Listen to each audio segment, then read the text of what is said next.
So, you have a new idea for me? Yes, sir, I do. I was thinking it'd be really cool if we did Ahsoka. Well, we are due to plop some new content on Disney Plus. A little smirk on her face. Okay, what else? Not much. Oh, okay. Yeah, very stoic and smirky and never anything else. So anyway, she wants to find this map that could lead to this bad guy, Thrawn. Oh, bad guys love having secret maps that lead to them. They sure do, sir, but when she gets this map... Wouldn't that risk destroying the map they were sent to get? Technically, yeah, I guess so. Weird programming. Well, okay then. So anyway, now Ahsoka can't fit... That makes sense, sure. And Sabine sneaks off with this thing and figures out you can open it by turning it a certain way. Nobody had tried that? Apparently not, but then she gets stabbed by this evil apprentice lady, Shin. Oh, so Sabine dies? What? No.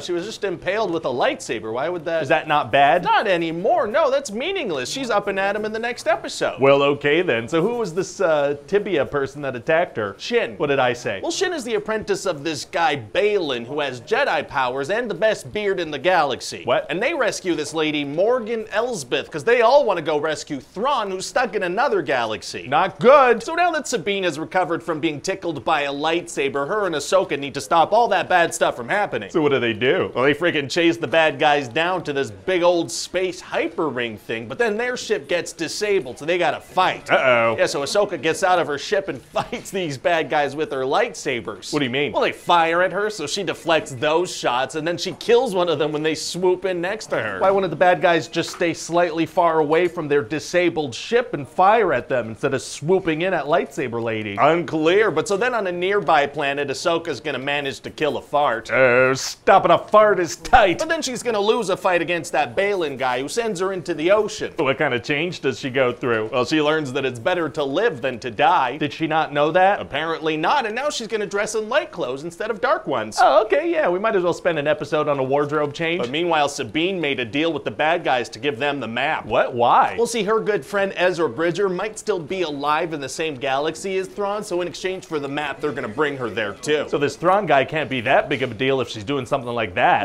Well, he'll bring war and genocide to their galaxy. Oh my god. Yeah, and so they head over to this other galaxy with that hyperspace ring, and now Ahsoka has to figure out how to get there too. Well, it sounds like that's gonna be impossible. The bad guys have to use a giant hyperspace ring. Actually, it's gonna be super easy. Barely an inconvenience. Oh, really? Yeah, because see, giant space whales can hyperspace travel too, so Ahsoka gets in one of those. She gets inside a whale? She gets inside a whale. How does she know that this space whale's going to the exact same spot that the bad guys did? Well, she doesn't, but it totally does. Oh, well, great. So then we meet Thrawn, who as it turns out is a smirky blue guy with a bunch of stormtroopers. Very scary. And he allows Sabine to go find Ezra, which she does almost immediately. So he was pretty close by. Yeah, kinda shocking that the bad guys never found him, to be honest. He was right there. Wow, so they must have a huge emotional reunion. Oh boy, not particularly, no. And then they just kind of slowly make their way back. How does he react to her selling out the galaxy to find him? Alex, he's stranded. But anyway, turns out Thrawn was sneaky. What do you mean? Well, technically they said they'd let her find Ezra, but they didn't say anything about not killing her after that. Oh, that is sneaky. Yeah, and he tells the other bad guys, look, you cannot underestimate the Jedi, okay? You simply can't. So what does he do? He sends 2 TIE fighters after them. He says he doesn't want to waste resources. So later they're surrounded by stormtroopers, and Ahsoka is above, timing her landing onto the planet. Oh, so she swoops in? Well, no, she decides to land next to Balin. Oh. Yeah, and so she fights him a little bit, but then she's like, I don't have time for this, and she runs off to her friends. But she chose to land there. First. Yikes, going up against a bunch more stormtroopers. That's,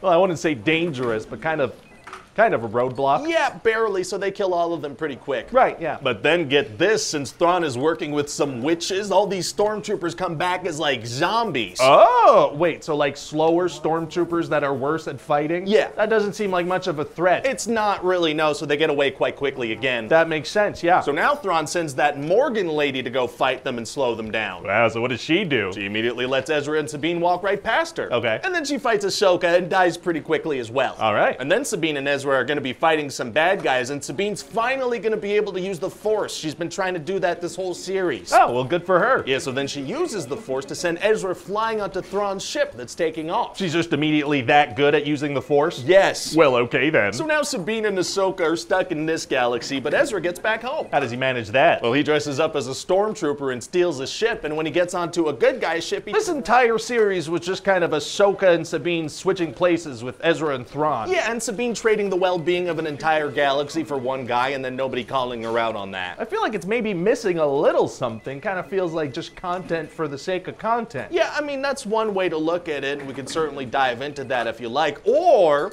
we slap a nostalgia cameo into this and call it a day. Yeah, that works. Let's do that. Hi everybody, Ryan George here. Thank you so much for watching that pitch meeting. I hope you enjoyed it. As always, if you want to leave your name and social security number down below, you may have